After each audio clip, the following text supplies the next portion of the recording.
जय हिंद, नमस्कार। UPPCS RO ARO के सभी दोस्तों को कम टू स्टडी में आप सबका एक बार फिर से स्वागत है। पिछले वीडियो में हम देखे थे ज्योग्राफी के कुछ महत्वपूर्ण आसान से फैक्टों को। आज हम फिर से उसी कड़ी में इसका पार्ट 2 देखेंगे।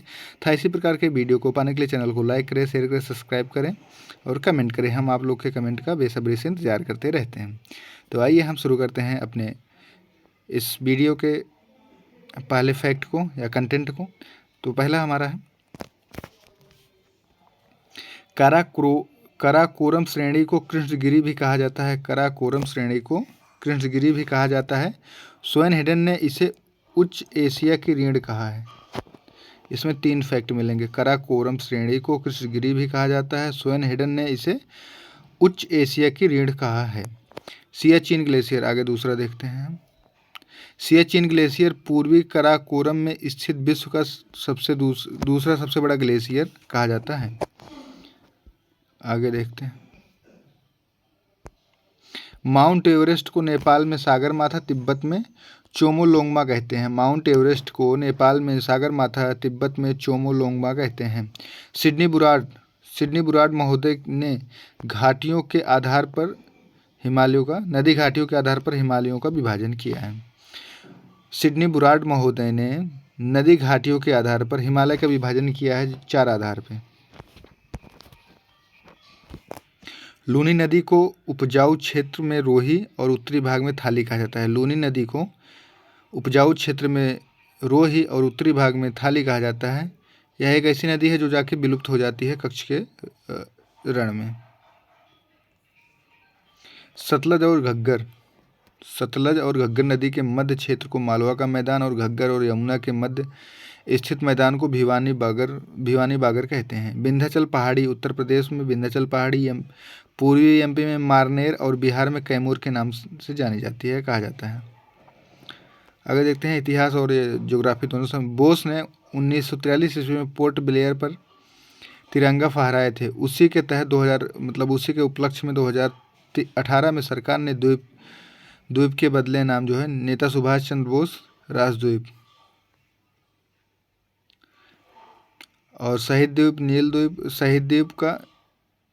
द्वीप को शहीद द्वीप और हैवलॉक द्वीप को स्वराज द्वीप। 10 डिग्री चैनल अंडमान को निकोबार द्वीप से अलग करती है। कोसी नदी मार्ग परिवर्तन के लिए कुख्यात है।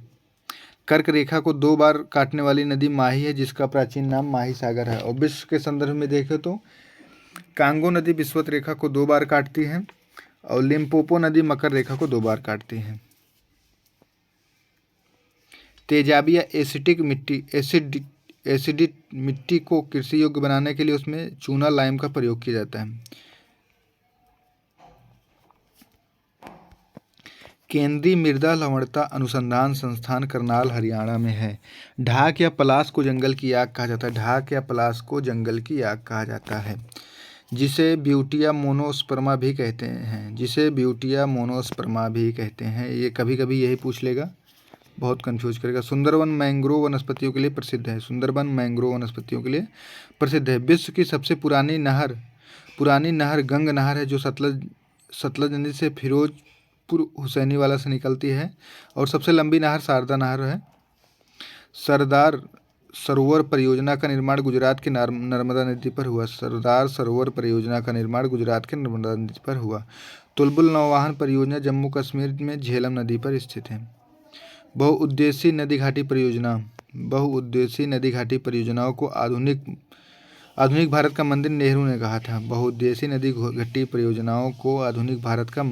ने कहा था। चंबल परियोजना चंबल नदी पर राजस्थान और एमपी की संयुक्त परियोजना है।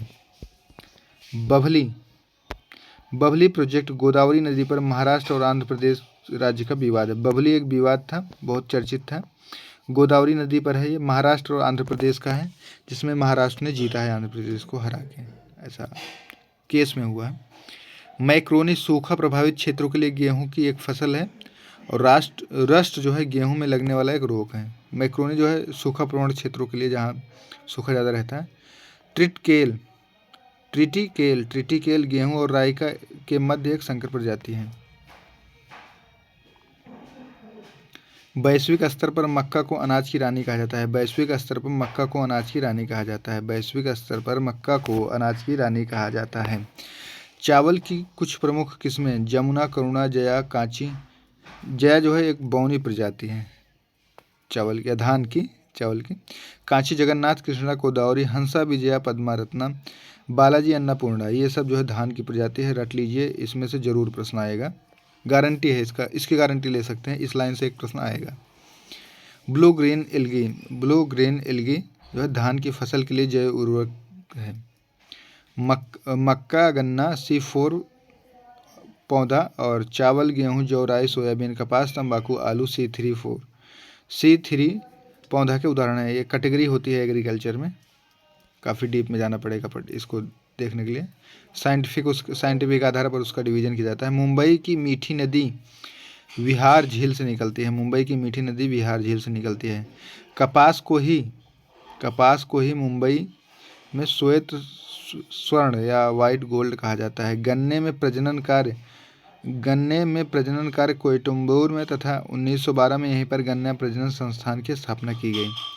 मूंगफली की उत्पत्ति ब्राज़ील में हुई थी। मूंगफली की उत्पत्ति ब्राज़ील में हुई थी। पेंगिंग इसके फसल की एक लाभकारी प्रक्रिया है। अरहर में मुख्य रूप से उकठा रोग लगता है जो फ्यूजेरियम नामक कवक से फैलता है। इसको फिर से देखेंगे। अरहर में मुख्य रूप से उकठा रोग लगता है जो फ्यूजेरियम नामक कवक से फैलता है। अर्पणा जो है एक पत्ती विहीन मटर की प्रजाति है। अर्पणा एक पत्ती विहीन मटर की प्रजाति है तथा मटर में 3 तरह के कीट लगते हैं। भारत में कहवा की 2 प्रजातियां अरेबिका और रोबस्ता उगाई जाती हैं। इनका मूल स्थान अबसिनिया है। भारत में रबर का सबसे बड़ा उत्पादक राज्य केरल है।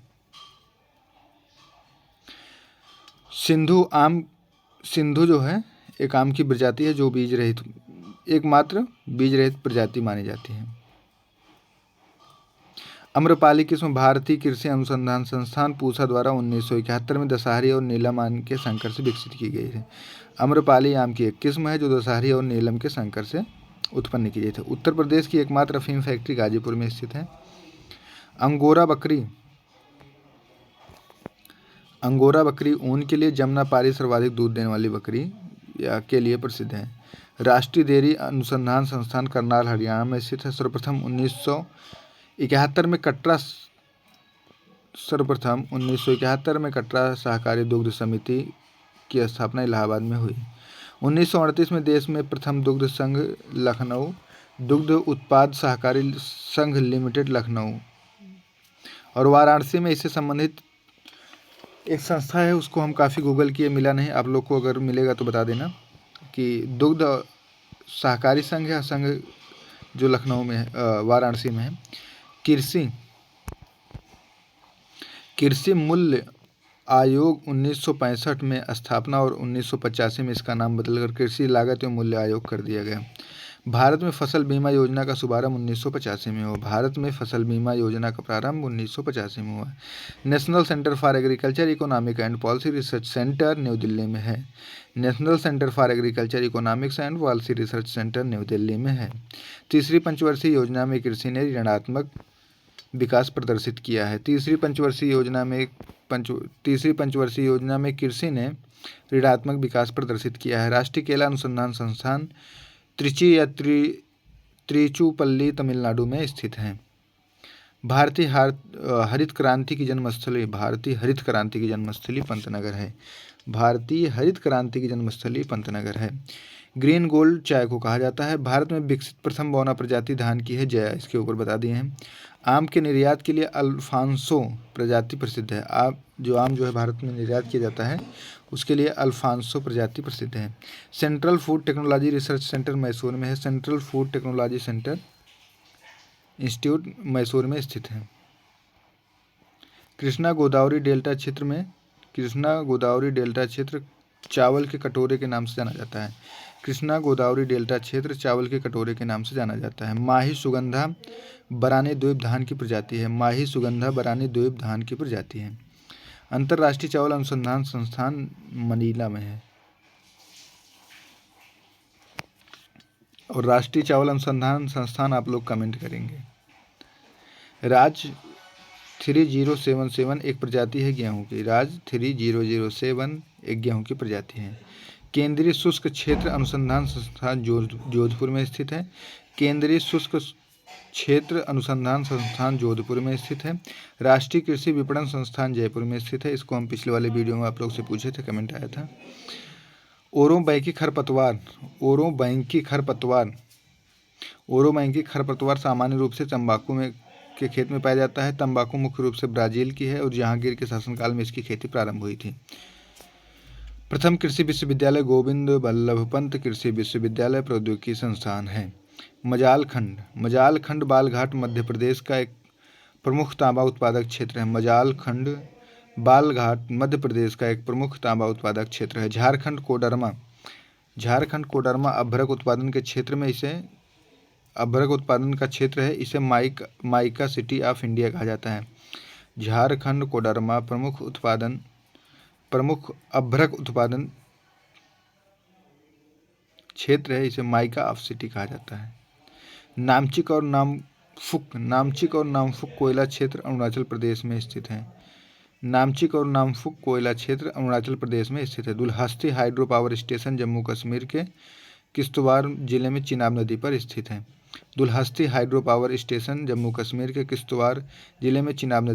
है। Ramagundam super thermal power station Telangana में स्थित है। Ramagundam super thermal power station वर्तमान में तेलंगाना में स्थित है। इडुक्की जल विद्युत परियोजना केरल में इडुक्की जिले में पेरियार नदी पर स्थित है। इडुक्की जल विद्युत परियोजना केरल में इडुक्की जिले में पेरियार नदी पर स्थित है। तमिलनाडु में स्थित नेवेली ताप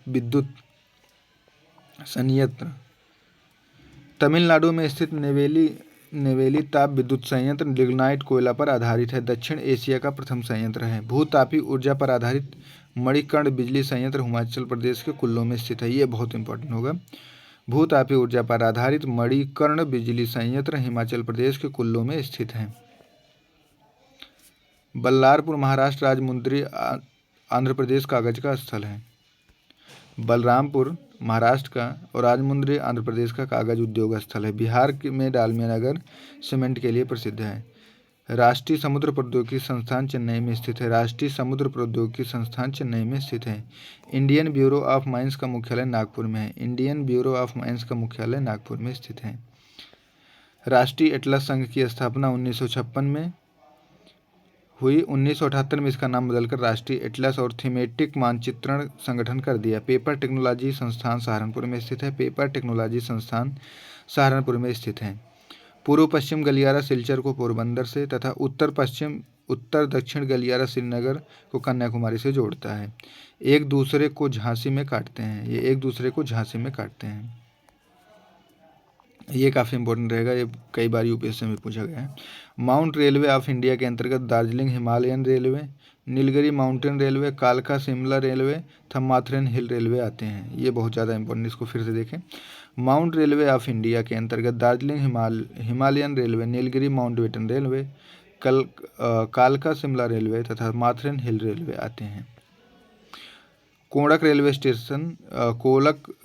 रेलवे महाराष्ट्र के रीहा से कर्नाटक के बेंगलुरु तक स्टेशन तक है। भारत का सबसे गहरा पत्तन विशाखापत्तनम है। मर्मुगाओ एक निर्यात प्रधान पत्तन है जो गोवा के जुआरी नदी के मुहाने पर स्थित है।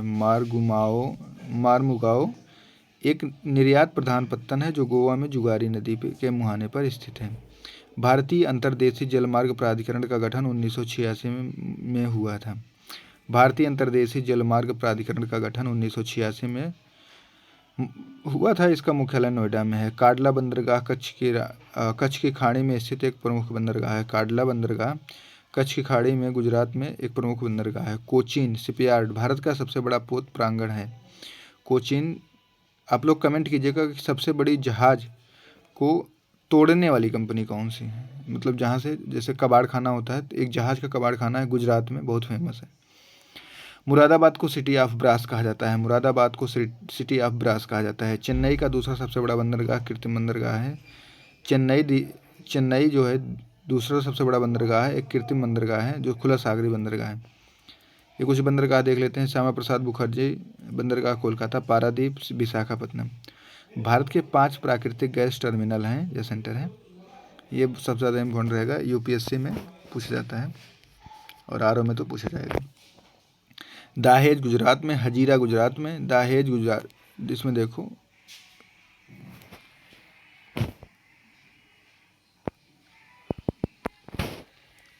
दाहेज और हजीरा गुजरात में है, कोच्चि केरल में है, दाभोल महाराष्ट्र में है, एन्नौर तमिलनाडु में है। तो इस प्रकार के वीडियो को पाने के चैनल को लाइक करें, शेयर करें, सब्सक्राइब करें। इस वीडियो में इतने ही फैक्ट थे या कंटेंट थे, आगे हम इसको थर्ड पार्ट में और कवर करेंगे। थर्ड और इसका हो सकता है फोर्थ पार्ट आए। अभी तो सिर्फ इंडियन ज्योग्राफी चल रही है, इसके बाद भी वर्ल्ड ज्योग्राफी में कम से कम 3 पार्ट और आएंगे। तो मिलते हैं जल्दी किसी अगले वीडियो में। तब तक खुश रहिए, मस्त रहिए, पढ़ते रहिए, अपनी तैयारी को जारी रखें। जय हिंद, नमस्कार।